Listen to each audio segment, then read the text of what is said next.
ನಮಸ್ಕಾರ ಎಲ್ಲರಿಗೂ. ಇವತ್ತಿನ ವಿಡಿಯೋದಲ್ಲಿ ನಾವು ಪಾಲಿಟಿಯನ್ನು ಯಾವ ರೀತಿ ಓದಬೇಕು, ಒಂದು VAO ಎಕ್ಸಾಮ್ಸ್ಗಾಗಿರ್ಬೋದು ಅಥವಾ ಯಾವುದೇ ಒಂದು ಗೋರ್ಮೆಂಟ್ ಎಕ್ಸಾಮ್ ಆಗಿರ್ಬೋದು, ಎಲ್ಲ ಎಕ್ಸಾಮ್ಸ್ಗಳಿಗೂ ಕೂಡ ನಾವು ಒಂದು ಸಂವಿಧಾನವನ್ನು ಯಾವ ರೀತಿ ಓದಬೇಕು ಅಂತ ಕೇಳಿದರೆ ನನಗೆ. ಸೊ ನಿಮ್ಗೆಲ್ಲರ ಕಮೆಂಟ್ಸಿಗೂ ನಾನು ಈ ಒಂದು ವಿಡಿಯೋದಲ್ಲಿ ಆನ್ಸರ್ ಮಾಡೋಕ್ಕೆ ಟ್ರೈ ಮಾಡ್ತೀನಿ. ಸೊ ವಿಡಿಯೋನ ಫಸ್ಟ್ ಅಂದ್ರೆ ಎಂಡ್ ತನಕ ನೋಡಿ, ನಿಮ್ಮ ಎಲ್ಲ ಕ್ವಶನ್ಸ್ಗಳಿಗೂ ಆನ್ಸರ್ ಸಿಗುತ್ತೆ. ಸೊ ಈ ವಿಡಿಯೋದಲ್ಲಿ ನಾವು ಏನೇನು ಕವರ್ ಮಾಡ್ತಿದ್ದೀವಪ್ಪ ಅಂದರೆ, ಫಸ್ಟ್ ನಾವು ನೋಡೋಣ ಪಾಲಿಟಿಯನ್ನು ಯಾಕೆ ಇಂಪಾರ್ಟೆಂಟು, ಅಂದರೆ ಎಷ್ಟೆಷ್ಟು ಮಾರ್ಕ್ಸ್ ಬರುತ್ತೆ ನೀವು ಪಾಲಿಟಿಯನ್ನು ಓದಿದ್ರೆ. ಒಂದು ಹೈ ಪ್ರಯಾರಿಟಿ ಸಬ್ಜೆಕ್ಟಲ್ಲಿ ಪಾಲಿಟಿ ಕೂಡ ಒಂದಾಗುತ್ತೆ. ಅದೇ ರೀತಿ ನಾವು ಈ ವಿಡಿಯೋದಲ್ಲಿ ನಾವು ಸಿಲೆಬಸನ್ನು ಡಿಸ್ಕಸ್ ಮಾಡೋಣ. ಸೊ VAO ಎಕ್ಸಾಮಲ್ಲಿ ಇರ್ತಕ್ಕಂಥ ಒಂದು ಸಿಲೆಬಸಲ್ಲಿ ಏನು ಹೇಳಿದ್ದಾರೆ, ಸೊ ಯಾವ ರೀತಿ ಓದಬೇಕು ನೀವು ಅಂತ ಸಿಲೆಬಸ್ ಟಾಪಿಕಲ್ಲಿ ನೋಡೋಣ. ಅದೇ ರೀತಿ ನೀವು ಹಿಂದಿನ ವರ್ಷದ ಒಂದು ಪ್ರಶ್ನೆ ಪತ್ರಿಕೆಯನ್ನು ಅನಲೈಸ್ ಮಾಡಿ ಎಷ್ಟು ಕ್ವಶನ್ಸ್ಗಳು ಬಂದಿವೆ, ಯಾವ್ಯಾವ ಟಾಪಿಕ್ ಮೇಲೆ ಒಂದು ಕ್ವಶನ್ಸ್ಗಳು ಬಂದಿದೆ ಅಂತ ಈ ಒಂದು ಟಾಪಿಕನ್ನು ನೋಡೋಣ. ಅದೇ ರೀತಿ ಯಾವ ಸೋರ್ಸನ್ನು ನೀವು ಫಾಲೋ ಮಾಡಬೇಕು, ಒಂದು ಪಾಲಿಟಿ ಓದೋಕ್ಕೆ ಒಂದು ನೀವು ಯಾವ ಸೋರ್ಸನ್ನು ಫಾಲೋ ಮಾಡಬೇಕಂತ ಮುಂದಿನ ಸೆಕ್ಷನಲ್ಲಿ ನೋಡೋಣ. ಅದೇ ರೀತಿ ನೀವು ಎಷ್ಟು ಒಂದು ಟಾಪಿಕ್ಸ್ಗಳನ್ನು ಕವರ್ ಮಾಡಬೇಕು, ಒಂದು ಮಿನಿಮಮ್ ಆಗಿ ಇಷ್ಟು ನೀವು ಓದಿರಲೇಬೇಕು ಅಂತ ನೋಡಿರ್ತಕ್ಕಂಥ ಒಂದು ಟಾಪಿಕ್ಸ್ಗಳನ್ನು ನೋಡೋಣ. ಅದೇ ರೀತಿ ಅಟ್ ಲಾಸ್ಟ್ ನಾವು ಏನು ನೋಡೋಣ, ಯಾವ ರೀತಿ ಪ್ಲ್ಯಾನ್ ಮಾಡಬೇಕು. ಯಾವುದೇ ಒಂದು ನೀವು ಎಕ್ಸಾಮನ್ನು ತೊಗೊಂಡ್ರೆ ಫಸ್ಟು ನೀವು ಪ್ಲ್ಯಾನ್ ಮಾಡಬೇಕು, ಯಾವ ರೀತಿ ಪ್ಲ್ಯಾನ್ ಮಾಡಿ ಓದಬೇಕಂತ ಇದೊಂದು ವಿಡಿಯೋದಲ್ಲಿ ಕೊನೆ ತನಕ ನೋಡಿ. ಸೊ ನಿಮಗೆ ಈ ಎಲ್ಲ ಪ್ರಶ್ನೆಗಳಿಗೂ ಕೂಡ ಆನ್ಸರ್ ಸಿಗುತ್ತೆ. ಅದೇ ರೀತಿ ಈ ವಿಡಿಯೋದಲ್ಲಿ ನಿಮಗೆ ಏನೇ ಡೌಟ್ಸ್ ಬಂದರೂ ಪಾಲಿಟಿ ಸಬ್ಜೆಕ್ಟ್ಗೆ ಈ ವಿಡಿಯೋ ಕೆಳಗಡೆ ಕಮೆಂಟ್ಸ್ ಮಾಡಿ ನಾವು ಆನ್ಸರ್ ಮಾಡೋಕ್ಕೆ ಟ್ರೈ ಮಾಡ್ತೀನಿ. ಸೊ ನಾವು ಫಸ್ಟು ಈ ಕ್ವಶನ್ಗೆ ಆನ್ಸರ್ ಮಾಡೋಕ್ಕೆ ಟ್ರೈ ಮಾಡೋಣ. ಯಾಕೆ ಪಾಲಿಟಿ ತುಂಬ ಇಂಪಾರ್ಟೆಂಟ್ ಅಂತ ನೋಡೋದಾದರೆ, ಸೊ ಲಾಸ್ಟ್ ಇಯರು ಒಂದು ನಾನು ಕ್ವಶನ್ ಪೇಪರ್ನ ಸಾಲ್ವ್ ಮಾಡಿದಾಗ ಟೋಟಲ್ ಅರೌಂಡ್ ಒಂದು 10 ಕ್ವಶನ್ಸ್ಗಳು ಸೊ VA ಎಕ್ಸಾಮಲ್ಲಿ ಕೇಳಿರ್ತಕ್ಕಂಥದ್ದು. ಸೊ ಟೋಟಲ್ 100 ಕ್ವಶನಲ್ಲಿ ನೀವು 10 ಕ್ವಶನ್ನು ಒಂದು ಪಾಲಿಟಿ ಅಂತ ಕೇಳಿದ್ರೆ, ಸೊ ಪಾಲಿಟಿ ಸಬ್ಜೆಕ್ಟ್ ಕೂಡ ಒಂದು ಏನು ಹೈ ಪ್ರಯಾರಿಟಿ ಸಬ್ಜೆಕ್ಟ್ ಆಗುತ್ತೆ. ಸೊ ನೀವು ಹೈ ಪ್ರಯಾರಿಟಿ ಸಬ್ಜೆಕ್ಟ್ಸ್ಗಳಲ್ಲಿ ಕೂಡ ಪಾಲಿಟಿನೂ ಕೂಡ ಒಂದು ಸಬ್ಜೆಕ್ಟ್ ಆಗುತ್ತೆ. ಅದೇ ರೀತಿ ನೀವು ನೋಡೋದಾದರೆ, ನೀವು ಒಂದು ಸಲ ಪಾಲಿಟಿಯನ್ನು ಓದಿದ್ರೆ ಅರೌಂಡ್ ಒಂದು 6 to 8 ಕ್ವಶನ್ಸ್ಗಳು ನೀವು ಈಸಿಲಿ ಸಾಲ್ವ್ ಮಾಡ್ತಕ್ಕಂಥ ಒಂದು ಕ್ವಶನ್ಸ್ಗಳು, ಡೈರೆಕ್ಟ್ ಕ್ವಶನ್ಸ್ಗಳು ಬರ್ತವೆ. ಫಾರ್ ಎಕ್ಸಾಂಪಲ್ ಇವಾಗ ಆರ್ಟಿಕಲ್ಸ್ಗಳನ್ನು ಕೇಳೋದಾಗಲಿ, ಅಮೈನ್ಮೆಂಟ್ಸ್ಗಳನ್ನು ಕೇಳೋದಾದರೆ, ಸೊ ಒಂದು ಸರ್ತಿ ನೀವು ಓದ್ಬಿಟ್ರೆ ಫುಲ್ ಪಾಲಿಟಿಯನ್ನು ಸೊ ಈಸಿಲಿ 6 to 8 ಮಾರ್ಕ್ಸ್ಗಳನ್ನು ನೀವು ಫಾಲೋ ಮಾಡ್ಬೋದು. ಅದೇ ರೀತಿ ನೀವು ನೋಡೋದಾದರೆ, ಒಂದು ಸಲ ನೀವು ಈ ಪಾಲಿಟಿಯನ್ನು ನೀವು ನೋಟ್ಸ್ ಮಾಡಿದರೆ ಎಲ್ಲ ಎಕ್ಸಾಮ್ಸು ಕರ್ನಾಟಕ ಆಗಿರ್ಬೋದು, ಹಾಗೆ ಯಾವುದೇ ಒಂದು ಸೆಂಟ್ರಲ್ ಎಕ್ಸಾಮ್ ಆಗಿರ್ಬೋದು, ಯಾವುದೇ ಒಂದು ಎಕ್ಸಾಮ್ ತೊಗೊಂಡ್ರೂ ಪಾಲಿಟಿ ಹೈ ಪ್ರಯಾರಿಟಿ ಸಬ್ಜೆಕ್ಟಲ್ಲೇ ಇರುತ್ತೆ. ಸೊ ಅದಕ್ಕೆ ಪಾಲಿಟಿ ಅನ್ನೋದು ತುಂಬ ಇಂಪಾರ್ಟೆಂಟು. ಸೊ ಇವಾಗ ನೀವು ಸಿಲೆಬಸನ್ನು ನೋಡೋದಾದರೆ, ಸಿಲೆಬಸಲ್ಲಿ ಏನು ಕೊಟ್ಟಿದ್ದಾರೆ ಅಂದರೆ, ಭಾರತೀಯ ಒಂದು ಸಂವಿಧಾನ ಮತ್ತು ಪಂಚಾಯತ್ ರಾಜ್ ಸಂಸ್ಥೆಗಳು, ಅಂದರೆ ಇಂಡಿಯನ್ ಕಾನ್ಸ್ಟಿಟ್ಯೂಷನ್ ಮತ್ತು ಪಂಚಾಯತ್ ರಾಜ್ ಇನ್ಸ್ಟಿಟ್ಯೂಷನ್ಸ್ಗಳಂತ ಎರಡು ಒಂದು ಕೀವರ್ಡ್ಸ್ಗಳನ್ನು ನೀವು ಸಿಲೆಬಸಲ್ಲಿ ನೋಡಬಹುದು. ಬಟ್ ಸಿಲೆಬಸಲ್ಲಿ ಇವೆರಡೇ ಕೀವರ್ಡ್ಸನ್ನು ನೋಡಿ ಸೊ ಯಾವ ರೀತಿ ಒಂದು ಕ್ವಶನ್ಸ್ಗಳನ್ನು ಕೇಳ್ತಾರೆ, ಇದರಲ್ಲಿ ಸಿಕ್ಕಾಪಟ್ಟೆ ಒಂದು ಹಿಡನ್ ಟಾಪಿಕ್ಸ್ಗಳಿರ್ತವೆ. ಸೊ ಅದನ್ನು ನಾವು ಮುಂದಿನ ಒಂದು ಈ ಕಂಟಿನ್ಯೂಸ್ ವಿಡಿಯೋದಲ್ಲಿ ನೋಡೋಣ. ಸೊ ಈ ಸಿಲೆಬಸನ್ನು ಫಸ್ಟು ಪರ್ಫೆಕ್ಟಾಗಿ ನೀವು ನೋಡ್ಕೊಳ್ಳಿ. ಏನೇನು ಕೇಳಿದ್ದಾರೆ ಅಂದರೆ, ಭಾರತೀಯ ಸಂವಿಧಾನ ಮತ್ತು ಪಂಚಾಯತ್ ರಾಜ್ ಇನ್ಸ್ಟಿಟ್ಯೂಷನ್ಸ್. ಸೊ ಇವೆರಡರ ಮೇಲೆ ನೀವು ಫೋಕಸ್ ಮಾಡಿ ಕರೆಕ್ಟಾಗಿ ಓದಿದರೆ ಸೊ ನೀವು ಎಕ್ಸಾಮ್ ಕ್ಲಿಯರ್ ಮಾಡೋಕ್ಕೆ ಹೆಲ್ಪ್ ಆಗುತ್ತೆ. ಸೊ ಇವಾಗ ನಾವು ಏನು ಮಾಡೋಣ ಅಂದರೆ, ಲಾಸ್ಟ್ ಇಯರ್ ಒಂದು ಕೇಳಿರ್ತಕ್ಕಂಥ ಕ್ವಶನ್ಸ್ಗಳನ್ನು ಇವಾಗ ಅನಲೈಸ್ ಮಾಡೋಣ. ಪ್ರೀವಿಯಸ್ ಇಯರ್ ಕ್ವಶನ್ಸ್ ಪೇಪರ್ಸ್ಗಳಲ್ಲಿ ಕೇಳಿರ್ತಕ್ಕಂಥ ಒಂದು ಕ್ವಶನ್ಸ್ಗಳನ್ನು ಅನಲೈಸ್ ಮಾಡೋಣ. ಸೊ ಫಸ್ಟ್ ಒಂದು ನೆನ್ಪಿಟ್ಕೊಳ್ಳಿ, ಎಕ್ಸಾಮಿನರ್ ಏನು ಮಾಡ್ತಾನಪ್ಪ ಅಂದರೆ, ನೀವು ಏನು ಮಾಡ್ತೀರಾ, ಲಾಸ್ಟ್ ಇಯರ್ ಕ್ವಶನ್ಸ್ಗಳನ್ನೇನೋ ಸಾಲ್ವ್ ಮಾಡ್ತೀರಾ, ಬಟ್ ನೀವು ಕ್ವಶನ್ ಅಷ್ಟೇ ಸಾಲ್ವ್ ಮಾಡಿರ್ತೀರಾ, ಬಟ್ ಅದ್ರ ರಿಲೇಟೆಡ್ ಆಗಿರ್ತಕ್ಕಂಥ ಒಂದು ಟಾಪಿಕ್ಸ್ಗಳನ್ನು ನೀವು ಯಾರೂ ಕವರ್ ಮಾಡಿರಲ್ಲ. ಸೊ ಇವಾಗ ಲಾಸ್ಟ್ ಇಯರ್ ಕ್ವಶನ್ ಪೇಪರ್ಸ್ಗಳನ್ನು ಯಾಕೆ ಎಲ್ಲರೂ ಸಾಲ್ವ್ ಮಾಡಂತ ಹೇಳ್ತಾರೆ ಅಂದರೆ, ಸೊ ಆ ಕ್ವಶನ್ ಪೇಪರಲ್ಲಿ ಇರ್ತಕ್ಕಂಥ ಒಂದು ಪ್ರೀವಿಯಸ್ ಇಯರ್ ಕ್ವಶನ್ನು ಅದರ ಟಾಪಿಕ್ ಅಂದರೆ ಅದರ ಟಾಪಿಕ್ಕು ರಿಪೀಟ್ ಆಗುತ್ತೆ ಹೊರತು ಕ್ವಶನ್ ಯಾವತ್ತೂ ರಿಪೀಟ್ ಆಗಲ್ಲ. ಇದನ್ನು ನೆನ್ಪಿಟ್ಕೊಳ್ಳಿ. ಟಾಪಿಕ್ಸ್ ಮೇಲೆ ಫೋಕಸ್ ಮಾಡಿ, ಯಾರೋ ಕ್ವಶನ್ಸ್ ಮೇಲೆ ಒಂದು ಜಾಸ್ತಿ ಫೋಕಸ್ ಮಾಡೋಕ್ಕೆ ಹೋಗಬೇಡಿ. ಸೊ ಈ ಒಂದು ಸೆಕ್ಷನಲ್ಲಿ ನಾವು ಏನು ಮಾಡೋಣ, ಲಾಸ್ಟ್ ಇಯರ್ ಒಂದು ಯಾವ್ಯಾವ ಟಾಪಿಕ್ಸ್ಗಳ ಮೇಲೆ ಕ್ವಶನ್ಸ್ಗಳನ್ನು ಕೇಳಿದ್ರಂತ ಡಿಸ್ಕಸ್ ಮಾಡೋಣ. ಫಸ್ಟ್ ನೋಡ್ಬೋದು, ಇಲ್ಲಿ ಲಿಸ್ಟ್ ಮಾಡಿರ್ತಕ್ಕಂಥ ಒಂದು ಟಾಪಿಕ್ಸ್ಗಳೇನು ಲಾಸ್ಟ್ ಇಯರು ಕೇಳಿರ್ತಕ್ಕಂಥ ಕ್ವಶನ್ಸ್ಗಳೇ. ಸೊ ಒಂದು ರಾಜ್ಯ ನೀತಿ ನಿರ್ದೇಶಕ ಒಂದು ತತ್ವಗಳು ನೋಡ್ಬೋದು. Director principles of the state ಪಾಲಿಸೀಸ್ಗಳ ಬಗ್ಗೆ ಲಾಸ್ಟ್ ಇಯರ್ ಒಂದು ಕ್ವಶನ್ ಕೇಳಿದರು. ಅದೇ ರೀತಿ ಫಂಡಮೆಂಟಲ್ ರೈಟ್ಸ್ಗಳ ಮೇಲೆ ಕೇಳಿದರು. ಪಾರ್ಲಿಮೆಂಟು, ಲೆಜಿಸ್ಲೇಚರ್, ಪಂಚಾಯತ್ ರಾಜ್ ಮತ್ತು ಕರ್ನಾಟಕ ಒಂದು GK ಮೇಲೆ ಒಂದು ಪಾಲಿಟಿ ಕ್ವಶನ್ಸ್ಗಳನ್ನು ಸಾಲ್ವ್ ಮಾಡಿದರು. ಸೊ ನಾನು ಇಲ್ಲಿ ಏನು ಲಿಸ್ಟ್ ಮಾಡಿದ್ದೀನಲ್ಲ, ಈ ರೀತಿ ನೀವು ಏನು ಮಾಡಬೇಕು, ಪ್ರೀವಿಯಸ್ ಇಯರ್ ಕ್ವಶನ್ಸ್ ಪೇಪರ್ಸ್ಗಳಿಗೆ ಒಂದು ಲಿಸ್ಟ್ ಮಾಡಿ ಈ ಟಾಪಿಕ್ಸ್ಗಳ ಮೇಲೆ ಒಂದು ಜಾಸ್ತಿ ಫೋಕಸ್ಗಳನ್ನು ನೀವು ಮಾಡಬೇಕು.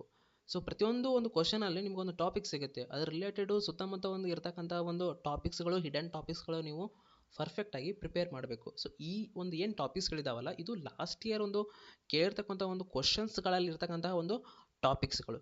ಇವಾಗ ನಾವು ಕ್ವಶನ್ಸ್ಗಳನ್ನು ಯಾವ್ಯಾವ ರೀತಿ ಕೇಳಿದ್ರು ಲಾಸ್ಟ್ ಇಯರ್ ಅಂತ ನೋಡೋಣ. ನೋಡಿ, ಇದು ಒಂದು DPSPಗೆ ಸಂಬಂಧಪಟ್ಟಿರ್ತಕ್ಕಂಥ ಒಂದು question. So uniform civil code ಬಗ್ಗೆ ಕೇಳಿದ್ದಾರೆ. ಅದೇ ರೀತಿ ನೀವು ನೋಡ್ಬೋದು, ಸೆಕೆಂಡ್ ಕ್ವಶನಲ್ಲಿ ಏನು ಕೇಳಿದ್ದಾರೆ ಅಂದರೆ ಪಬ್ಲಿಕ್ ಅಕೌಂಟ್ ಒಂದು ಕಮಿಟಿ ಬಗ್ಗೆ ಕೇಳಿದ್ದಾರೆ. ಸೊ ಇದು ಕಮಿಟಿ ಬಗ್ಗೆ ಕೇಳಿದ್ದಾರೆ. ಹಾಗೆ ಇಲ್ಲಿ ಒಂದು ಯೂನಿಫಾರ್ಮ್ ಸಿವಿಲ್ ಕೋಡ್ ಬಗ್ಗೆ ಕೇಳಿದ್ದಾರೆ. ಸೊ ಅದೇ ರೀತಿ ನೆಕ್ಸ್ಟ್ ನೋಡೋದಾದರೆ ಇಲ್ಲೇನು ಕೇಳಿದ್ದಾರೆ ಅಂದರೆ ಸೆಂಟ್ರಲ್ ವಿಜಿಲೆನ್ಸ್ ಕಮಿಷನ್ ಬಗ್ಗೆ ಕೇಳಿರ್ತಕ್ಕಂಥ ಕ್ವಶನ್. ಅಂದರೆ ಯಾವ ಒಂದು ಸಮಿತಿ ಒಂದು ಶಿಫಾರಸಿನ ಮೇರೆಗೆ ಈ ಒಂದು ಸೆಂಟ್ರಲ್ ವಿಜಿಲೆನ್ಸ್ ಕಮಿಷನನ್ನು ಸ್ಥಾಪನೆ ಮಾಡಿದ್ರು ಅಂತ ಲಾಸ್ಟ್ ಇಯರ್ ಒಂದು ಪಾಲಿಟಿ ಕ್ವಶನ್ಸನ್ನು ನೋಡ್ಬೋದು. ಹಾಗೆ ನಾನು ಹೇಳಿದ್ದು ನಿಮಗೆ ಕರೆಂಟ್ ಅಫೇರ್ಸನ್ನು ಕೂಡ ರಿಲೇಟೆಡ್ ಆಗಿರ್ತಕ್ಕಂಥ ಕ್ವಶನ್ಸ್ಗಳನ್ನು ಕೂಡ ಕೇಳ್ತಾರಂತ ನಿಮಗೆ ನಾನು ಹೇಳಿದ್ದೆ. ಸೊ ಲಾಸ್ಟ್ ಇಯರ್ ಯಾವ ರೀತಿ ಕ್ವಶನ್ಸ್ ಕೇಳಿದ್ದಾರೆ ಅಂದರೆ, ಸೊ 1 ನೇಷನ್ 1 ಎಲೆಕ್ಷನ್ ಡಿಸ್ಕಷನಲ್ಲಿತ್ತು. ಸೊ ಅದ್ರ ರಿಲೇಟೆಡ್ ಕ್ವಶನ್ಸನ್ನು ಕೇಳಿದ್ದಾರೆ. ಅದೇ ರೀತಿ ನೀವು ಒಂದು 2024 ಒಂದು ಲೋಕಸಭಾ ಚುನಾವಣೆ ಒಂದು ಕರೆಂಟ್ ಅಫೇರ್ಸ್ ರಿಲೇಟೆಡ್ ಕ್ವಶನ್ಸನ್ನು ಕೇಳಿದ್ದಾರೆ. ಸೊ ಈ ರೀತಿ ನೀವು ಕರೆಂಟ್ ಅಫೇರ್ಸಲ್ಲಿರ್ತಕ್ಕಂಥ ಒಂದು ಟಾಪಿಕ್ಸ್ಗಳನ್ನು ನೀವು ಫಸ್ಟು ಪಾಲಿಟಿಗೆ ರಿಲೇಟೆಡ್ ಆಗಿರ್ತಕ್ಕಂಥ ಟಾಪಿಕ್ಸ್ಗಳನ್ನು ನೋಡಿದರೆ ಮಿನಿಮಮ್ ಒಂದು 2-3 ಕ್ವಶನ್ಸ್ಗೊಂದು ಕರೆಂಟ್ ಅಫೇರ್ಸ್ ರಿಲೇಟೆಡ್ ಇರ್ತಕ್ಕಂಥ ಕ್ವಶನ್ಸ್ಗಳನ್ನು ಕೇಳಿರ್ತಾರೆ. ಸೊ ನೆಕ್ಸ್ಟ್ ನೋಡಿ, ಇಲ್ಲಿ ಏನು ಕೇಳಿದ್ದಾರೆ ಅಂದರೆ ಒಂದು ಸ್ಪೀಕರ್ಸು, ಚೇರ್ಮನ್ ಯಾರ್ಯಾರು ಆಯ್ಕೆ ಮಾಡ್ತಾರೆ. ಸೊ ಇದೊಂದು ಜನರಲ್ ನಾಲೆಜ್ ಪಾಲಿಟಿಕಲಲ್ಲಿ. ನಾವು ಸ್ಪೀಕರ್ಸನ್ನು ಯಾರು ಆಯ್ಕೆ ಮಾಡ್ತಾರೆ, ಡೆಪ್ಯೂಟಿ ಸ್ಪೀಕರನ್ನು ಯಾರು ಆಯ್ಕೆ ಮಾಡ್ತಾರೆ, ಲೆಜಿಸ್ಲೇಚರಲ್ಲಿ ಆಗಿರ್ಬೋದು, ಒಂದು ಲೋಕಸಭಾ ರಾಜ್ಯಸಭಾದಲ್ಲಿ ಯಾರು ಆಯ್ಕೆ ಮಾಡ್ತಾರಂತ ಕ್ವಶನನ್ನು ಕೇಳಿದ್ದಾರೆ. ಅದೇ ರೀತಿ ಗ್ರಾಮ ಪಂಚಾಯತಿ ಮೇಲೆ ಯಾವ ರೀತಿ ಕ್ವಶನ್ಸ್ಗಳನ್ನು ಕೇಳಿದ್ದಾರೆ ನೋಡಿ. ಇದು ಗ್ರಾಮ ಪಂಚಾಯತಿ ಮೇಲೆ ಕ್ವಶನ್ಸ್ಗಳನ್ನು ಕೇಳಿದ್ದಾರೆ. ಸೊ ನೆಕ್ಸ್ಟ್ ಕ್ವಶನ್ಸ್ಗಳನ್ನು ನೋಡೋದಾದರೆ ಇದು ನೋಡಿ, ಪಾರ್ಟ್ 9 ನಮ್ಮದು ಪಾಲಿಟಿಕಲ್ ಒಂದು ಇಂಡಿಯನ್ ಕಾನ್ಸ್ಟಿಟ್ಯೂಷನಲ್ಲಿ ಪಾರ್ಟ್ 9 ಏನಿದೆಯಲ್ಲ, ಅದು ಅಲ್ಲಿ ಬರ್ತಕ್ಕಂಥ ಒಂದು ಆರ್ಟಿಕಲ್ಸ್ಗಳನ್ನಾಗಿರ್ಬೋದು 243D. ಸೊ ಇವೆಲ್ಲ ಆರ್ಟಿಕಲ್ಸ್ಗಳನ್ನು ಇದೊಂದು ಡೈರೆಕ್ಟ್ ಕ್ವಶನ್ಸ್. ನೀವೇನಾದರೂ ಒಂದ್ಸಲ ಒಂದು ಪಾಲಿಟಿಯನ್ನು ಒಂದು ಆರ್ಟಿಕಲ್ಸ್ಗಳನ್ನು ನೋಡ್ಕೊಂಡ್ಬಿಟ್ರೆ ಈ ಒಂದು ಕ್ವಶನ್ಸ್ಗಳನ್ನು ಹೊಂದಿಸಿ ಬರೆಯಿರಿ ಅಂತ ಕೇಳಿದ್ದಾರೆ. ಈ ಕ್ವಶನ್ನ ನೀವು ಈಸಿಯಾಗಿ ಸಾಲ್ವ್ ಮಾಡ್ಬೋದಾಗಿತ್ತು. ಅದೇ ರೀತಿ ನೆಕ್ಸ್ಟ್ ಕ್ವಶನಲ್ಲಿ ಏನು ಕೇಳಿದರು ಅಂದರೆ ಒಂದು ಇವಾಗ ಪಂಚಾಯತ್ ಚುನಾವಣೆಗಳ ಬಗ್ಗೆ ಕೇಳಿದ್ದಾರೆ. ಚುನಾವಣೆಯನ್ನು ಯಾರು ಒಂದು ಮೇಲ್ವಿಚಾರಣೆಯಲ್ಲಿ ನಡೆಸ್ತಾರಂತ ಈ ಕ್ವಶನನ್ನು ಕೇಳಿದ್ದಾರೆ. ಸೊ ನೆಕ್ಸ್ಟ್ ಕ್ವಶನಲ್ಲಿಗಳನ್ನು ನೋಡ್ಬೋದು, ಇದು ಒಂದು ಕರ್ನಾಟಕ ಜಿಕೆಗೆ ಸಂಬಂಧಪಟ್ಟಿರ್ತಕ್ಕಂಥ ಒಂದು ಕರ್ನಾಟಕ ರಾಜ್ಯ ಗ್ರಾಮೀಣಾಭಿವೃದ್ಧಿ ಹಾಗೂ ಪಂಚಾಯತ್ ರಾಜ್ ವಿಶ್ವವಿದ್ಯಾಲಯದ ಬಗ್ಗೆ ಕೇಳಿದ್ದಾರೆ. ಸೊ ಇದು ಕೂಡ ಏನೋ ಪಂಚಾಯತ್ ರಾಜ್ಗೆ ಒಂದು ರಿಲೇಟ್ ಆಗಿರ್ತಕ್ಕಂಥ ಟಾಪಿಕ್ಸ್. ನೋಡಿ, ಪಂಚಾಯತ್ ರಾಜ್ ಮೇಲೆ ಎಷ್ಟೊಂದು ಟಾಪಿಕ್ಸ್ಗಳನ್ನು ಕೇಳಿದ್ದಾರೆ. ಅದಕ್ಕೆ ನಾನು ಹೇಳೋದು ಈ ಪಂಚಾಯತ್ ರಾಜ್ ಮೇಲೆ ಒಂದು ಸ್ವಲ್ಪ ಜಾಸ್ತಿ ಫೋಕಸ್ ಮಾಡಿ ಓದಿ. ಇಲ್ಲಿ ನೆಕ್ಸ್ಟ್ ನೋಡಿ, ನೀವು ಡೈರೆಕ್ಟ್ ಕ್ವಶನನ್ನು ಕೇಳಿದ್ದಾರೆ ಫಂಡಮೆಂಟಲ್ ರೈಟ್ಸಲ್ಲಿ. ಆರ್ಟಿಕಲ್ 14 ಏನು ಹೇಳುತ್ತೆ, ಆರ್ಟಿಕಲ್ 21, 24, 30. ನೋಡಿ, ಈ ರೀತಿ ನೀವು ಆರ್ಟಿಕಲ್ಸ್ಗಳನ್ನು ನೀವು ಕವರ್ ಮಾಡಿಬಿಟ್ರೆ ಮಿನಿಮಮ್ ಒಂದು 2 ಕ್ವಶನ್ಸ್ಗಳನ್ನಾದರೂ ನೀವು ಡೈರೆಕ್ಟಾಗಿ ಸಾಲ್ವ್ ಮಾಡ್ಬೋದು. ಸೊ ಈ ರೀತಿ ನೀವು ಯಾವ್ಯಾವ ಒಂದು ಪ್ರೀವಿಯಸ್ ಇಯರ್ ಕ್ವಶನ್ಸ್ ಪೇಪರ್ಸ್ಗಳನ್ನು ಸಾಲ್ವ್ ಮಾಡಿದರೆ ನಿಮ್ಗೆ ಗೊತ್ತಾಗುತ್ತೆ ಎಷ್ಟು ಡಿಫಿಕಲ್ಟ್ಸ್ ಇದ್ದು ಮತ್ತು ಎಷ್ಟು ಈಸಿ ಕ್ವಶನ್ಸ್ಗಳು ನೀವು ಕೇಳಿದ್ರು ಅಂತ. ಆಗ ಯಾವ ಒಂದು ಸೋರ್ಸನ್ನು ಫಾಲೋ ಮಾಡಬೇಕು ಪಾಲಿಟಿಗೆ ಅಂತ ನೋಡೋಣ. So source to follow the VA ಎಕ್ಸಾಮ್ಗೆ ನೋಡೋಣ ಇವಾಗ. ಸೊ ದ ಫಸ್ಟ್ ಒನ್ ನಾನು ಹೇಳ್ತೀನಿ, ಯಾರು ಒಂದು ಏನೇನು ಮಿಸ್ಟೇಕ್ಸ್ ಮಾಡ್ತೀರಾ ಅಂದರೆ, ನೀವೇನು ಮಾಡ್ತೀರಾ, ಒಂದು ಸಿಕ್ಕಾಪಟ್ಟೆ ಪುಸ್ತಕಗಳನ್ನು ಖರೀದಿ ಮಾಡೋದಾಗಲಿ, ಸಿಕ್ಕಾಪಟ್ಟೆ ಸೋರ್ಸ್ಗಳನ್ನು ಫಾಲೋ ಮಾಡೋದಾಗಲಿ, ಈ ರೀತಿ ಮಾಡಿದರೆ ಏನಾಗುತ್ತೆ ನಿಮಗೆ ಅಂದರೆ, ಎಲ್ಲದರಲ್ಲೂ ಒಂದು ಸ್ವಲ್ಪ ಓದಿ ನೀವು ಯಾವುದೂ ಒಂದು ಫುಲ್ಲಾಗಿ ಪರ್ಫೆಕ್ಟಾಗಿ ಪ್ರಿಪೇರ್ ಆಗಲ್ಲ. ಸೊ ನಾನು ಫಸ್ಟ್ ಒಂದು ಏನು ಹೇಳ್ತಾ ಇರೋದಂದರೆ, ಈ ಮಿಸ್ಟೇಕನ್ನು ನೀವು ಯಾರೂ ಮಾಡೋಕ್ಕೆ ಹೋಗಬೇಡಿ. ಸೊ ಕನ್ಸಿಸ್ಟೆಂಟಾಗಿ ನೀವು ಒಂದೇ ಸೋರ್ಸನ್ನು ಫಾಲೋ ಮಾಡಿ, ಪರ್ಫೆಕ್ಟಾಗಿ ಫಾಲೋ ಮಾಡಿ, ರಿವಿಷನ್ ಮಾಡಿ, ಅಷ್ಟೇ ಸಾಕಾಗುತ್ತೆ. ಸೊ ಫಸ್ಟ್ ನೀವು ಸೋರ್ಸನ್ನು ನೀವು ನೋಡೋದಾದರೆ, ಒಂದು ಹಿಂದಿನ ಒಂದು ವರ್ಷದ ಪ್ರಶ್ನೆ ಪತ್ರಿಕೆ ಅಂದರೆ ಪ್ರೀವಿಯಸ್ ಇಯರ್ ಕ್ವಶನ್ ಪೇಪರ್ಸ್ಗಳನ್ನು ಫಸ್ಟು ಸೋರ್ಸ್ ಆಗಿರ್ಬೇಕು ನಿಮಗೆ. ಅಂದರೆ ಇವಾಗ ನೀವು ಸಿಲೆಬಸನ್ನು ಇಟ್ಕೊಂಡು ಪ್ರೀವಿಯಸ್ ಇಯರ್ ಕ್ವಶನ್ ಪೇಪರ್ಸ್ಗಳನ್ನು ಇಟ್ಕೊಂಡು ನಿಮ್ಗೆ ಗೊತ್ತಾಗುತ್ತೆ ಯಾವ ಒಂದು ಏರಿಯಾದಲ್ಲಿ ಜಾಸ್ತಿ ಕ್ವಶನ್ಸ್ಗಳು ಬರ್ತಾ ಇದ್ದಾವೆ, ಯಾವ ರೀತಿ ಕ್ವಶನ್ಸ್ ಕೇಳ್ತಾ ಇದ್ದಾವೆ, ಒಂದು ಡಿಫಿಕಲ್ಟಾಗಿ ಕೇಳ್ತಾ ಇದ್ದಾರಾ ಅಥವಾ ಒಂದು ಈಸಿ ಮಾಡ್ರೇಟಾಗಿ ಕೇಳ್ತಾ ಇದ್ದಾರೆ ಅಂತ ಗೊತ್ತಾಗುತ್ತೆ ನಿಮಗೆ. ಯಾವ ಸೋರ್ಸ್ ಅಂದರೆ ಒಂದು ಪ್ರೀವಿಯಸ್ ಇಯರು ಕ್ವಶನ್ಸ್ ಪೇಪರ್ಸ್ಗಳು. ಸೊ ಫಸ್ಟ್ ನೀವು ಫಾಲೋ ಮಾಡಬೇಕಾಗಿರೋದು ಏನಂದರೆ ಪ್ರೀವಿಯಸ್ ಇಯರ್ ಕ್ವಶನ್ ಪೇಪರ್ಸ್ಗಳನ್ನು, ಇದನ್ನು ನೀವು ಫಸ್ಟ್ ಫಾಲೋ ಮಾಡಿದ್ರೆ ಸೊ ನೆಕ್ಸ್ಟ್ ನಿಮಗೆ ಏನು ಓದಬೇಕು ಏನು ಓದಬಾರ್ದು ಅಂತ ಗೊತ್ತಾಗುತ್ತೆ. ಸೊ ನೆಕ್ಸ್ಟು ಏನಪ್ಪ ಅಂದರೆ N C R T text books basics ಯಾರ್ಯಾರು ಇವಾಗ ಸ್ಟಾರ್ಟ್ ಮಾಡ್ತಾ ಇದ್ದೀರಲ್ಲ ಸೊ ಅವರು ಫಸ್ಟು ಎನ್ ಸಿ ಆರ್ ಟಿಸ್ಗಳನ್ನು ಫಸ್ಟು ಓದಿದರೆ, ಇವಾಗ ನೀವು ಆಲ್ರೆಡಿ ಒಂದು ಆರ್ಟ್ಸ್ ಬ್ಯಾಕ್ಗ್ರೌಂಡ್ ಇಂದ ಬಂದಿದ್ದರೆ ನಿಮಗೆ ಎನ್ ಸಿ ಆರ್ ಟಿ ಓದೋದು ಏನು ಬೇಕಾಗಿರಲ್ಲ, ಯಾಕಂದರೆ ನೀವು ಆಲ್ರೆಡಿ ಇವಾಗ ಓದಿರ್ತೀರ. So N C R T ನಿಮಗೇನು ಅಷ್ಟೊಂದು ಇದು ಅನಿಸಲ್ಲ. ಬಟ್ ಸೈನ್ಸ್ ಬ್ಯಾಕ್ಗ್ರೌಂಡ್ ಯಾರ್ಯಾರು ಓದಿರಲ್ಲ ಅವರಿಗೆ ಎನ್ ಸಿ ಆರ್ ಟಿ ಓದಿದರೆ ನಿಮಗೆ ಒಂದು ಬೇಸಿಕ್ಕು ಒಂದು ಎಲ್ಲ ಒಂದು ಕಾನ್ಸೆಪ್ಟ್ಗಳು ಕ್ಲಾರಿಟಿಯನ್ನು ಹೊಂದುತ್ತೆ. ಸೊ ಫಸ್ಟ್ ನೀವು ಫಾಲೋ ಮಾಡಿ ಪ್ರೀವಿಯಸ್ ಇಯರ್ ಕ್ವಶನ್ ಪೇಪರ್ಸು, ಅದಾದ ನಂತರ ಒಂದು ಎನ್ ಸಿ ಆರ್ ಟಿ, ಅದಾದ ನಂತರ ನೀವು ಏನು ಮಾಡಿ ಒಂದು ಸೊ ಎಂ ಲಕ್ಷ್ಮೀಕಾಂತ್ ಅವರ ಒಂದು ಬುಕ್ ಇದೆ, ಆ ಬುಕ್ಕು ಪಾಲಿಟಿ ಬುಕ್ಕು. ಸೊ ಎಲ್ಲರೂ ಪ್ರಿಪೇರ್ ಮಾಡ್ತಾರೆ. ಸೊ ಅದಕ್ಕೆ ತುಂಬ ಇಂಪಾರ್ಟೆಂಟು. ಸೊ ನೀವು ನೋಡೋದಾದರೆ ಇವಾಗ ನೀನು ಪ್ರೀವಿಯಸ್ ಇಯರ್ ಕ್ವಶನ್ ಪೇಪರನ್ನು ಸಾಲ್ವ್ ಮಾಡಿದ್ರಿ, ಇವಾಗ ಅದರಿಂದ ನೀವು ಏನು ಮಾಡಿ ಟಾಪಿಕ್ಸ್ಗಳನ್ನು ಲಿಸ್ಟ್ ಮಾಡ್ಕೊಳ್ಳಿ. ಅದಾದ ನಂತರ ಏನು ಮಾಡಿ ಎನ್ ಸಿ ಆರ್ ಟಿಸ್ಗಳನ್ನು ಓದಿ. ಏನೇನು ಟಾಪಿಕ್ಸ್ಗಳನ್ನು ಲಿಸ್ಟ್ ಮಾಡಿರ್ತೀರೋ ಆ ಟಾಪಿಕ್ಸ್ಗಳನ್ನು ನೀವು ಎನ್ ಸಿ ಆರ್ ಟಿನಲ್ಲಿ ಕವರ್ ಮಾಡಿ. So N C R T cover ಆದಮೇಲೆ ಅದೇ ಟಾಪಿಕ್ಸ್ಗಳನ್ನು ನೀವು ಅಡ್ವಾನ್ಸ್ ಲೆವೆಲಲ್ಲಿ ಓದಬೇಕಾದ್ರೆ ಸೊ ಎಂ ಲಕ್ಷ್ಮೀಕಾಂತ್ ಅವರ ಒಂದು ಬುಕ್ಕನ್ನು ಓದಿ. ಸೊ ನಿಮಗೆಲ್ಲ ಒಂದು ಇನ್ ಡೀಟೇಲ್ ಆಗಿ ಇದರಲ್ಲಿ ಎಕ್ಸ್ಪ್ಲೇನ್ ಮಾಡಿದ್ದಾರೆ. ಮತ್ತು ಇನ್ನೊಂದು ಈ ಪುಸ್ತಕದಲ್ಲಿ ನೀವು ಏನು ಮಿಸ್ಟೇಕ್ ಮಾಡ್ತೀರಪ್ಪ ಅಂದರೆ ಕವರ್ ಟು ಕವರ್ ಓದುವಂಥ ಜರೂರತ್ತೇನಿಲ್ಲ. ಸೊ ಈ ಎಕ್ಸಾಮ್ಗೆ ಕವರ್ ಟು ಕವರ್ ಓದಬೇಕಂತ ಏನಿಲ್ಲ. ನೀವು ಜಸ್ಟು ಒಂದು ಸಾರ್ತಿ ಒಂದು ಗ್ಲ್ಯಾನ್ಸ್ ಆಗಿ ಓದ್ಕೋತಾ ಹೋದರೆ ನಿಮ್ಗೆ ಇಂಪಾರ್ಟೆಂಟ್ ಇದ್ದದನ್ನು ನೀವು ನೋಟ್ಸ್ ಮಾಡಿ ಅಷ್ಟೇ ಸಾಕು. ಸೊ ನೀವು ಏನು ಲೈನ್ ಟು ಲೈನು ಓದಬೇಕಂತ ಏನಿಲ್ಲ. ಸೊ ಈ ಎಂ ಲಕ್ಷ್ಮೀಕಾಂತ್ ಆಗಿರ್ಬೋದು, ಯಾವುದೇ ಒಂದು ಸೋರ್ಸನ್ನು ನೀವು ಫಾಲೋ ಮಾಡ್ತಿದ್ರೆ ಅದರಲ್ಲಿ ನೀವು ಫಸ್ಟು ಈ ಒಂದು ನಾನು ಏನು ಲಿಸ್ಟ್ ಮಾಡಿದ್ದೀನಿ ನೋಡು, ಈ ಟಾಪಿಕ್ಸ್ಗಳನ್ನು ನೀವು ಫಸ್ಟು ಓದೋಕ್ಕೆ ಟ್ರೈ ಮಾಡಿ. ಫಸ್ಟು ಈ ಟಾಪಿಕ್ಸ್ಗಳನ್ನು ಎಲ್ಲ ಕಂಪ್ಲೀಟಾಗಿ ಓದಿದ ನಂತರ ನಿಮ್ಗೆ ಇನ್ನೂ ಬೇರೆ ಟಾಪಿಕ್ಸ್ಗಳನ್ನು ನೀವು ಓದಬೇಕಾದ್ರೆ ಅದನ್ನು ಓದಿ. ಬಟ್ ಫಸ್ಟು ಇವಾಗ ಎಕ್ಸಾಮ್ಸ್ಗೆ ಏನು ಇಂಪಾರ್ಟೆಂಟ್ ಅಂತ ಒಂದು ಈ ಲಿಸ್ಟನ್ನು ಮಾಡಿದ್ದೀನಿ. ಈ ಲಿಸ್ಟನ್ನು ಎನ್ ಸಿ ಆರ್ ಟಿಲಿ ಕೂಡ ಓದಿ, ಒಂದು ಎಂ ಲಕ್ಷ್ಮೀಕಾಂತ್ ಅವ್ರ ಬುಕ್ಕಲ್ಲಿನೂ ಕೂಡ ಓದಿ. ಫಸ್ಟನ್ನು ನೋಡಿದಾಗ ನೀವು ಐತಿಹಾಸಿಕ ಹಿನ್ನೆಲೆಗಳು, ಹಿಸ್ಟೋರಿಕಲ್ ಬ್ಯಾಕ್ಗ್ರೌಂಡ್ಸ್. ಸೊ ಇದರಲ್ಲಿ ಒಂದು 1 ಮಾರ್ಕ್ಸ್ ಕ್ವಶನ್ಸ್ಗಳನ್ನು, ಡೈರೆಕ್ಟ್ ಕ್ವಶನ್ಸ್ಗಳನ್ನು ಕೇಳ್ಬೋದು. ಇಸ್ವಿಗಳಾಗಿರ್ಬೋದು, ಈ ರೀತಿ ಒಂದು ಗವರ್ನರ್ ಜನರಲ್ಸ್ಗಳನ್ನಾಗಿರ್ಬೋದು, ಈ ರೀತಿ ಕ್ವಶನ್ಸ್ಗಳನ್ನು ಕೇಳ್ತಾರೆ. So next making of the constitution, ಅದಾದ ನಂತರ ಪ್ರಿಯಾಂಬಲು, ಫಂಡಮೆಂಟಲ್ ರೈಟ್ಸು. ಸೊ ಮೇನ್ ಅಂದರೆ ನೀವು ಫಂಡಮೆಂಟಲ್ ರೈಟ್ಸು, ಈ DPSPs ಏನು ರಾಜ್ಯ ನೀತಿ ನಿರ್ದೇಶನ ತತ್ವಗಳು, ಫಂಡಮೆಂಟಲ್ ಡ್ಯೂಟೀಸು, ಈ 3 ಚಾಪ್ಟರ್ಸ್ಗಳಲ್ಲಿ ಒಂದು ಜಾಸ್ತಿ ಕೇಳಬಹುದು. ಜಾಸ್ತಿ ಕ್ವಶನ್ಸ್ಗಳು ಕೂಡ ಇದರಲ್ಲೇ ಒಂದು ಡೈರೆಕ್ಟ್ ಕ್ವಶನ್ಸ್ಗಳನ್ನು ಕೇಳ್ಬೋದು. ಫಾರ್ ಎಕ್ಸಾಂಪಲ್ ಲಾಸ್ಟ್ ಇಯರ್ ನೀವು ನೋಡಿದಾಗ ಫಂಡಮೆಂಟಲ್ ರೈಟ್ಸಲ್ಲಿ ಆರ್ಟಿಕಲ್ 14, ಆರ್ಟಿಕಲ್ 15 ಏನೇನು ಹೇಳುತ್ತೆ ಅಂತ ಕೇಳಿರ್ತಕ್ಕಂಥ ಕ್ವಶನ್ಸ್ಗಳನ್ನ ನೋಡ್ಬೋದು. ಲಾಸ್ಟ್ ಇಯರು DPSPನಲ್ಲಿ ಕೇಳಿದ್ದಾರೆ ಆರ್ಟಿಕಲ್ 44.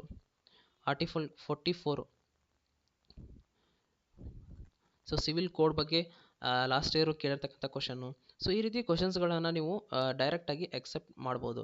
ಅದೇ ರೀತಿ president, governor, parliament, judiciary, election commission, constitutional bodies, panchayat Raj ಮತ್ತು ಅಮೈಂಡ್ಮೆಂಟ್. ಸೊ ಎನದರ್ ಇಂಪಾರ್ಟೆಂಟ್, ಇದರಲ್ಲಿ ಇನ್ನೂ ಇಂಪಾರ್ಟೆಂಟ್ ಟಾಪಿಕ್ ಅಂದರೆ ಪಂಚಾಯತ್ ರಾಜ್. ಸೊ ಈ ಟಾಪಿಕನ್ನು ನೀವು ಎಷ್ಟು ಸಲ ಓದಿದ್ರೂ ಪರವಾಗಿಲ್ಲ. ಸೊ ಇದಕ್ಕೆ ಜಾಸ್ತಿ ಪ್ರಯಾರಿಟಿಯನ್ನು ಕೊಡಿ. ಸೊ ಲಾಸ್ಟ್ ಇಯರ್ದಲ್ಲಿ ಒಂದು 2-3 ಕ್ವಶನ್ಸನ್ನು ಕೇಳಿದ್ದಾರೆ. ಸೊ ಇದಕ್ಕೆ ಒಂದು ಹೈ ಪ್ರಯಾರಿಟಿಯನ್ನು ಕೊಡಿ, ಪಂಚಾಯತ್ ರಾಜ್. ಅದೇ ರೀತಿ ನೀವು ನೋಡಿದಾಗ ನೆಕ್ಸ್ಟ್ ಸೋರ್ಸನ್ನು ನೀವು ಫಾಲೋ ಮಾಡಬೇಕಾಗಿರೋದು ಏನಪ್ಪ ಅಂದರೆ ಒಂದು ಸೋರ್ಸ್ 4ಅನ್ನು ನೋಡೋದಾದರೆ ಒಂದು ಕರ್ನಾಟಕಕ್ಕೆ ಸಂಬಂಧಿಸಿದಂತಹ ಒಂದು ಅಧ್ಯಯನ ಸಾಮಗ್ರಿಗಳು, ಅಂದರೆ ಕರ್ನಾಟಕ ಸ್ಪೆಸಿಫಿಕ್ ಮಟೀರಿಯಲ್ಸ್ಗಳನ್ನು ನೀವು ಫಾಲೋ ಮಾಡಬೇಕಾಗತ್ತೆ. ಸೊ ಇದರಲ್ಲಿ ಏನೇನು ಮಾಡ್ಕೋಬೇಕಾಗುತ್ತೆ ಅಂದರೆ ಕರ್ನಾಟಕ ಒಂದು ಪಂಚಾಯತ್ ರಾಜ್ ಆ್ಯಕ್ಟ್ ಬಗ್ಗೆ ಓದಬೇಕಾಗುತ್ತೆ. ಕರ್ನಾಟಕ ಒಂದು ಗ್ರಾಮ್ ಸ್ವರಾಜ್, ಯಾಕಂದರೆ ಕರ್ನಾಟಕದಲ್ಲೇ ನಡೀತಕ್ಕಂಥ ಒಂದು ಈ ಎಕ್ಸಾಮು VA ಎಕ್ಸಾಮು ಕರ್ನಾಟಕದೇ ನೀವು ಒಂದು ಪ್ರಾಪರಾಗಿ ಓದಲಿಲ್ಲ ಅಂದರೆ ಸೊ ನಿಮಗೆ ಮಾರ್ಕ್ಸ್ಗಳು ಕೂಡ ಅಲ್ಲಿ ಕಳ್ಕೊತೀರಿ ನೀವು. ಹಾಗೆ ನೀವು ಕರ್ನಾಟಕ ಒಂದು ಸ್ಟೇಟ್ ಎಲೆಕ್ಷನ್ ಕಮಿಷನ್ ಬಗ್ಗೆ ಓದ್ಕೋಬೇಕು, ಕರ್ನಾಟಕ ಲೆಜಿಸ್ಲೇಟಿವ್, ಹಾಗೆ ಕರ್ನಾಟಕ ರೂರಲ್ ಡೆವಲಪ್ಮೆಂಟು. ಸೊ ಈ ರೀತಿ ಕರ್ನಾಟಕ ರಿಲೇಟೆಡ್ ಆಗಿರ್ತಕ್ಕಂಥ ಒಂದು ಟಾಪಿಕ್ಸ್ಗಳನ್ನು ನೀವು ಕೂಡ ಓದಬೇಕು. ಸೊ ಸೋರ್ಸ್ 4ಅಲ್ಲಿ ನಾನು ಏನು ಹೇಳಿದೆ ನಿಮಗೆ, ಒಂದು ಕರ್ನಾಟಕಕ್ಕೆ ಸಂಬಂಧಪಟ್ಟಿರ್ತಕ್ಕಂತಹ ಒಂದು ಮಟೀರಿಯಲ್ಸ್ಗಳನ್ನು ಫಾಲೋ ಮಾಡಿ. ಅದಾದ ನಂತರ ಏನಂದರೆ ಪ್ರಚಲಿತ ಘಟನೆಗಳು. ಸೋರ್ಸ್ 5 ಪ್ರಚಲಿತ ಘಟನೆಗಳು ಅಂದರೆ ಕರೆಂಟ್ ಅಫೇರ್ಸನ್ನು ನೀವು ಮಂತ್ಲಿ ಯಾವುದಾದ್ರೂ ಒಂದು ಮ್ಯಾಗ್ಝಿನನ್ನು ಓದಿದರೆ ಸಾಕು. ಈಗ ಮಂತ್ಲಿ ಮ್ಯಾಗ್ಝಿನಲ್ಲಿ ನೀವು ಪಾಲಿಟಿಗೆ ರಿಲೇಟೆಡ್ ಆಗಿರ್ತಕ್ಕಂಥ ಒಂದು ಟಾಪಿಕ್ ಏನಾದರೂ ಬಂದರೆ, ಫಾರ್ ಎಕ್ಸಾಂಪಲ್ ನೀವು ರೀಸೆಂಟಾಗಿ ನೋಡಿರ್ಬೋದು ಫಂಡಮೆಂಟಲ್ ಒಂದು ರೈಟಲ್ಲಿ ಫುಟ್ಪಾತಲ್ಲಿ ನೀವು ನಡೆಯೋದು ಫಂಡಮೆಂಟಲ್ ರೈಟ್ ಅಂತ ಡಿಕ್ಲೇರ್ ಮಾಡಿದರು. ಸೊ ಈ ರೀತಿ ನೀವು ಒಂದು ಕರೆಂಟ್ ಅಫೇರ್ಸ್ಗೆ ರಿಲೇಟೆಡ್ ಆಗಿ ಓದಿ ಪಾಯಿಂಟ್ಸನ್ನು ಮಾಡ್ಕೊಂಡ್ರೆ ಆ ಟಾಪಿಕ್ಸ್ಗಳ ಮೇಲೆ ಹೆಚ್ಚಿನ ಕ್ವಶನ್ಸ್ಗಳನ್ನು ಕೇಳೋದು ಸಾಧ್ಯತೆ ಜಾಸ್ತಿ ಇರುತ್ತೆ. ಇವಾಗ ಸ್ಟ್ಯಾಟಿಕ್ ನೀವು ಫಸ್ಟು ಓದಿ ಕ್ಲಿಯರ್ ಮಾಡಿಕೊಂಡು ಅದಾದ ನಂತರ ಈ ಒಂದು ರೀಸೆಂಟ್ ಆಗಿರ್ತಕ್ಕಂಥ ಒಂದು ಪಾಲಿಟಿನಲ್ಲಿ ಏನೇನು ಒಂದು ಕರೆಂಟ್ ಅಫೇರ್ಸಲ್ಲಿ ಬಂದಿರತಕ್ಕಂಥ ಏನೇನು ಟಾಪಿಕ್ಸ್ಗಳಿದ್ದಾವೆ ಅವುಗಳ ರಿಲೇಟೆಡ್ ಆಗಿ ನೀವು ನೋಟ್ಸ್ಗಳನ್ನು ಮಾಡ್ಕೋಬೇಕು. ಸೊ ಯಾವ್ಯಾವ ಸೋರ್ಸನ್ನು ನಿಮಗೆ ನಾನು ಹೇಳಿದೆ ಅಂದರೆ, ಇವಾಗ ಫಸ್ಟು ಪ್ರೀವಿಯಸ್ ಇಯರ್ ಕ್ವಶನ್ ಪೇಪರ್ಸ್ಗಳನ್ನು ಸಾಲ್ವ್ ಮಾಡಿ. ಅದಾದ ನಂತರ NCERTs, ಅದಾದ ನಂತರ ನೀವು ಅಡ್ವಾನ್ಸ್ ಲೆವೆಲು ಇನ್ ಡೆಪ್ತಾಗಿ ಓದಬೇಕು, ಟೈಮ್ ಇದೆ ಅಂದರೆ ಲಕ್ಷ್ಮೀಕಾಂತ್. ಅದಾದ ನಂತರ ನೀವು ಏನು ಮಾಡಿ, ಕರ್ನಾಟಕ ಮೆಟೀರಿಯಲ್ಸಲ್ಲಿ ಏನೇನು ಓದಬೇಕು. ಅದಾದ ನಂತರ ನೀವು ಕರೆಂಟ್ ಅಫೇರ್ಸು. ಸೊ ಇಷ್ಟು ಸೋರ್ಸ್ಗಳನ್ನು ನೀವು ಫಾಲೋ ಮಾಡಿದರೆ ನೀವು ಆರಾಮಾಗಿ ಈಸಿಲಿ ಒಂದು ಅರೌಂಡ್ 6 to 8 ಕ್ವಶನ್ಸನ್ನು ನೀವು ಆರಾಮಾಗಿ ಫಾಲೋ ಮಾಡ್ತೀರಾ. ಸೊ ಎವರೇಜ್ ಒಂದು 8 to 10 ಕ್ವಶನ್ಸು ಪಾಲಿಟಿ ಅಂತ ಬರುತ್ತೆ. ಲಾಸ್ಟ್ ಇಯರ್ ನಾನು ಅನಲೈಸ್ ಮಾಡಿದ್ರ ಪ್ರಕಾರ ಒಂದು 10 ಕ್ವಶನ್ಸ್ಗಳು ಕೇಳಿದರು. ಸೊ ಅದಕ್ಕೆ ನೀವು ಈ ಸೋರ್ಸ್ಗಳನ್ನು ನೀವು ಪರ್ಫೆಕ್ಟಾಗಿ ಫಾಲೋ ಮಾಡಿ. ಅದೇ ರೀತಿ ನೀವು ಇನ್ನೊಂದು ಮೇನ್ ಅಂದರೆ ಯಾವುದೇ ಒಂದು ಟೆಕ್ಸ್ಟ್ ಬುಕ್ಗಳನ್ನು ಓದಿದರೆ ಅದನ್ನು ನೀವು ಜಂಬಲ್ ಮಾಡ್ಕೊಳ್ಳೋಕೆ ಹೋಗಬೇಡಿ. ಅಂದರೆ ಇವಾಗ ಬೇರೆ ಬೇರೆ ಪುಸ್ತಕಗಳನ್ನು ಓದಿ ಎಲ್ಲ ಒಂದು ಮಿಕ್ಸ್ ಮಾಡಿಕೊಂಡು ಒಂದು ಕನ್ಫ್ಯೂಷನ್ ಒಂದು ರೀತಿಯಾಗಿ ಓದಕ್ಕೆ ಹೋಗಬೇಡಿ. ಸೊ ಫಸ್ಟು ನೀವು ಒಂದು ಸೀಕ್ವೆನ್ಸಲ್ಲಾಗಿ ಫಾಲೋ ಮಾಡಿ ಕರೆಕ್ಟಾಗಿ ಪ್ರಾಪರಾಗಿ ಓದಿ. ಸೊ ಕನಿಷ್ಠ ಪಕ್ಷ ನೀವು ಎಷ್ಟು ವಿಷಯಗಳನ್ನು ನೀವು ಓದಿರಲೇಬೇಕು ಪಾಲಿಟಿನಲ್ಲಿ ಅಂತ ನೋಡೋದಾದರೆ, ಸೊ ಮಿನಿಮಮ್ ನೀವು ಈ ಒಂದು ಟಾಪಿಕ್ಸ್ಗಳನ್ನ ಕವರ್ ಮಾಡಿದರೆ ಓಕೆ ಇಂತಿಷ್ಟು ನೀವು ಕ್ವಶನ್ಸ್ಗಳನ್ನು ನಾನು ಸಾಲ್ವ್ ಮಾಡ್ತೀನಿ ಅಂತ ನೋಡೋದಾದರೆ ಯಾವ್ಯಾವ ಟಾಪಿಕ್ಸನ್ನು ನೀವು ಓದಿರಬೇಕು. ಫಸ್ಟು ಪ್ರಿಯಂಬಲನ್ನು ನೀವು ಪರ್ಫೆಕ್ಟಾಗಿ ಓದಿರಬೇಕು. ಪ್ರತಿಯೊಂದು ವರ್ಡ್ ಕೂಡ ತುಂಬ ಇಂಪಾರ್ಟೆಂಟ್ ಆಗುತ್ತೆ. ಅದರ ರಿಲೇಟೆಡ್ ಇರ್ತಕ್ಕಂಥ ಒಂದು ಥಿಯರಿಯನ್ನು ನೀವು ಪರ್ಫೆಕ್ಟಾಗಿ ಓದಿರಬೇಕು. ಪ್ರತಿಯೊಂದು ವರ್ಡ್ ಹೇಳ್ತಾ ಇದ್ದೀನಿ ನಾನು, ತುಂಬ ಇಂಪಾರ್ಟೆಂಟ್ ಆಗುತ್ತೆ. Next one parts of the constitution, ಸಂವಿಧಾನದ ಭಾಗಗಳು. ಇವಾಗ ಸಂವಿಧಾನದ ಭಾಗ 1 ಏನು ಹೇಳುತ್ತೆ, ಭಾಗ 2 ಏನು ಹೇಳುತ್ತೆ, ಭಾಗ 3 ಏನು ಹೇಳುತ್ತೆ. ಸೊ ಈ ರೀತಿ ನೀವು ಈಗ ಫಂಡಮೆಂಟಲ್ ರೈಟ್ಸ್ ಯಾವ ಭಾಗದಲ್ಲಿ ಬರುತ್ತೆ, ಈ ರೀತಿ ನೀವು ಪ್ರತಿಯೊಂದು ಭಾಗಗಳನ್ನು ನೆನಪಿಟ್ಕೊಂಡ್ರೆ ಸೊ ನಿಮಗೆ ಒಂದು ಏನೇ ಒಂದು ಸಬ್ಜೆಕ್ಟ್ಗಳನ್ನು ಓದಿದರೆ, ಯಾವುದೇ ಒಂದು ಟಾಪಿಕ್ ಓದಿದರೆ ಅದ್ರ ರಿಲೇಟೆಡ್ ಯಾವುದೇ ಒಂದು ಪಾರ್ಟ್ಸನ್ನು ಕೇಳಿದರೂ ಕೂಡ ನಿಮಗೆ ಹೇಳಕ್ಕೆ ಬರ್ತಿರಬೇಕು. ಅದಾದ ನಂತರ ನೀವು ನೋಡ್ಬೋದು ಶೆಡ್ಯೂಲ್ಸ್ಗಳನ್ನು ನೋಡ್ಕೊಂಡಿರಬೇಕು. ಎಲ್ಲ ಒಂದು ಎಷ್ಟು ಶೆಡ್ಯೂಲ್ಸ್ಗಳಿದಾವಲ್ಲ, ಸೊ ಎಲ್ಲ ಶೆಡ್ಯೂಲ್ಸ್ಗಳನ್ನು ಕೂಡ ಶೆಡ್ಯೂಲ್ 1 ಏನು ಹೇಳುತ್ತೆ, ಶೆಡ್ಯೂಲ್ 2 ಏನು ಹೇಳುತ್ತೆ, ಈ ರೀತಿ ನೀವು ಎಲ್ಲ ಒಂದು ಅನುಸೂಚಿಗಳನ್ನು ನೋಡ್ಕೊಂಡಿರಬೇಕು. ಅದಾದ ನಂತರ ಇಂಪಾರ್ಟೆಂಟ್ ಅಮೈಂಡ್ಮೆಂಟ್ಸ್ ಅಂದರೆ ಪ್ರಮುಖ ಸಂವಿಧಾನದ ತಿದ್ದುಪಡಿಗಳು, ಇಂಪಾರ್ಟೆಂಟ್ ಆಗಿರ್ತಕ್ಕಂಥ ಒಂದು ಸಂವಿಧಾನದ ತಿದ್ದುಪಡಿಗಳು ಯಾವ್ಯಾವ ಇದಾವಲ್ಲ ಅದು ಮತ್ತು ಅದರ ರಿಲೇಟೆಡ್ ಆಗಿರ್ತಕ್ಕಂಥ ಒಂದು ಆರ್ಟಿಕಲ್ಸ್ ಆಗಿರ್ಬೋದು, ಒಂದು ಏನೇ ಶೆಡ್ಯೂಲ್ಸ್ಗಳಾಗಿರ್ಬೋದು, ಅದನ್ನು ನೀವು ಪರ್ಫೆಕ್ಟಾಗಿ ನೋಡ್ಕೊಂಡಿರಬೇಕು. ಸೊ ಈ ಒಂದು 4 ಟಾಪಿಕ್ಸ್ಗಳನ್ನು ನೀವು ಪರ್ಫೆಕ್ಟಾಗಿ ನೋಡ್ಕೊಂಡ್ರೆ ಮಿನಿಮಮ್ ನಿಮಗೂ ಒಂದು 2 to 3 ಕ್ವಶನ್ಸ್ಗಳು ನೀವು ಎಕ್ಸಾಕ್ಟಾಗಿ ಸಾಲ್ವ್ ಮಾಡ್ತೀರಿ. ಸೊ ಫಸ್ಟು ಪ್ರಿಯಾಂಬಲನ್ನು ಓದ್ಕೊಳ್ಳಿ, ಆಮೇಲೆ ಪಾರ್ಟ್ಸ್ ಆಫ್ ದ ಕಾನ್ಸ್ಟಿಟ್ಯೂಷನ್ನು, ಆಮೇಲೆ ಶೆಡ್ಯೂಲ್ಸು, ಆಮೇಲೆ ಇಂಪಾರ್ಟೆಂಟು ಅಮೈಂಡ್ಮೆಂಟ್ಸ್ಗಳು. ಸೊ ನೆಕ್ಸ್ಟು ಯಾವ ರೀತಿ ನೀವು ಪ್ಲ್ಯಾನ್ ಮಾಡಬೇಕು ಎಕ್ಸಾಮ್ಗೆ ಓದೋಕ್ಕೆ ಅಂತ ನೋಡೋದಾದರೆ, ಸೊ ಇವಾಗ ನಿಮ್ಮದು VAO ಎಕ್ಸಾಮ್ಸು ಅಕ್ಟೋಬರ್ನಲ್ಲಿ ಇದೆ.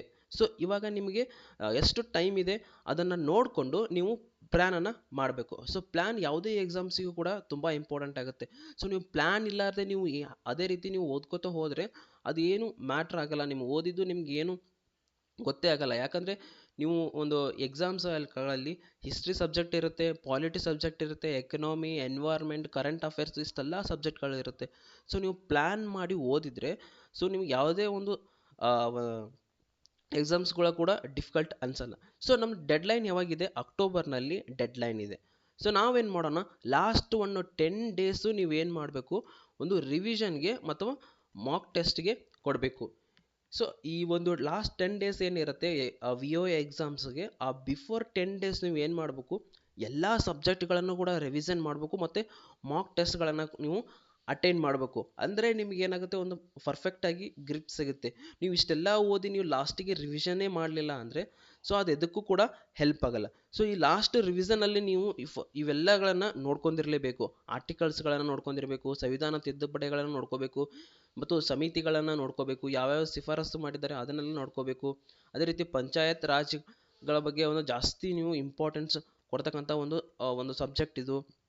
ಅದೇ ರೀತಿ ಲಾಸ್ಟ್ 10 ಡೇಸ್ ಬಿಟ್ಟು ಇನ್ನು ಉಳಿದ ದಿನಗಳನ್ನು ಏನು ಇರ್ತಾವಲ್ಲ ಅದನ್ನೆಲ್ಲ ನೀವು ಏನು ಮಾಡಬೇಕು, ಪ್ರತಿಯೊಂದು ಸಬ್ಜೆಕ್ಟ್ಗಳನ್ನು ಕೂಡ ನೀವು ಟೈಮ್ ಟೇಬಲ್ ಹಾಕೊಂಡು ಫಾಲೋ ಮಾಡಬೇಕು. ಸೊ ನೆಕ್ಸ್ಟ್, ಸೊ ಇದು ನಮ್ಮದು ಟೆಲಿಗ್ರಾಮ್ ಚಾನಲು. ಈ ಚಾನಲನ್ನು ನೀವು ಜಾಯಿನ್ ಆಗಿ, ಸೊ ನಾನು ಮಾಡಿರ್ತಕ್ಕಂಥ ಪ್ರತಿಯೊಂದು ಗೌರ್ಮೆಂಟ್ ಎಕ್ಸಾಮ್ಸ್ ವಿಡಿಯೋಗಳಾಗಿರ್ಬೋದು, ಇವಾಗ VO ಎಕ್ಸಾಮ್ಸ್ ವಿಡಿಯೋಗಳಾಗಿರ್ಬೋದು, ಪ್ರತಿಯೊಂದನ್ನು ನಾನು ಈ ಲಿಂಕ್ ಆಗಿರ್ಬೋದು, ಒಂದು ವಿಡಿಯೋ ನೋಟ್ಸ್ಗಳನ್ನಾಗಿರ್ಬೋದು ನಾನು ಈ ಚಾನಲಲ್ಲಿ ಅಪ್ಲೈ ಮಾಡ್ತೀನಿ. ಸೊ ಇದಕ್ಕೆ ಸ್ಕ್ಯಾನ್ ಮಾಡಿ ಎಲ್ಲರೂ ಈ ಟೆಲಿಗ್ರಾಮ್ ಆ್ಯಪ್ಗೆ ಜಾಯ್ನ್ ಆಗಿ. ಸೊ ಈ ವಿಡಿಯೋದಲ್ಲಿ ಇಷ್ಟ ಆಗಿತ್ತು. ಈ ವಿಡಿಯೋದಲ್ಲಿ ನಾವು ಪಾಲಿಟಿ ಯಾಕೆ ಇಂಪಾರ್ಟೆಂಟು, ಸಿಲೆಬಸನ್ನು ಡಿಸ್ಕಸ್ ಮಾಡಿದ್ದೀವಿ, ಪ್ರೀವಿಯಸ್ ಇಯರ್ ಕ್ವಶನ್ಸ್ ಪೇಪರ್ಗಳನ್ನು ಯಾವ್ಯಾವ ಒಂದು ಕ್ವಶನ್ಸ್ಗಳು ಬಂದಿದ್ದೀವಿ ಅಂತ ಡಿಸ್ಕಸ್ ಮಾಡಿದ್ದೀವಿ, ಪ್ಲ್ಯಾನನ್ನು ನೋಡಿದ್ದೀವಿ, ನಾವು ಮಿನಿಮಮ್ ಎಷ್ಟು ಟಾಪಿಕ್ಸ್ಗಳನ್ನು ನಾವು ಕವರ್ ಮಾಡ್ಬೇಕಂತ ನೋಡಿದ್ದೀವಿ. ಸೊ ಈ ವಿಡಿಯೋದಲ್ಲಿ ಇಷ್ಟ ಆಗಿತ್ತು.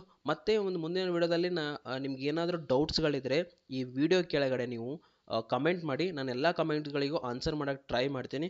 ಮತ್ತು ಪಾಲಿಟಿ ರಿಲೇಟೆಡ್ ಆಗಿರ್ಬೋದು, ಯಾವುದೋ ಸಬ್ಜೆಕ್ಟ್ ರಿಲೇಟೆಡ್ ಆಗಿರ್ಬೋದು, ಯಾವ ಒಂದು ವಿಡಿಯೋ ನೆಕ್ಸ್ಟು ಮಾಡಬೇಕಂತ ನಿಮ್ಗೆ ಏನಾದರೂ ಅನಿಸಿದರೆ ಸೊ ಅದನ್ನು ಕೂಡ ನೀವು ಕಮೆಂಟ್ ಮಾಡಿ, ನಾನು ಅದನ್ನು ನೆಕ್ಸ್ಟ್ ವಿಡಿಯೋನ ಮಾಡ್ತೀನಿ.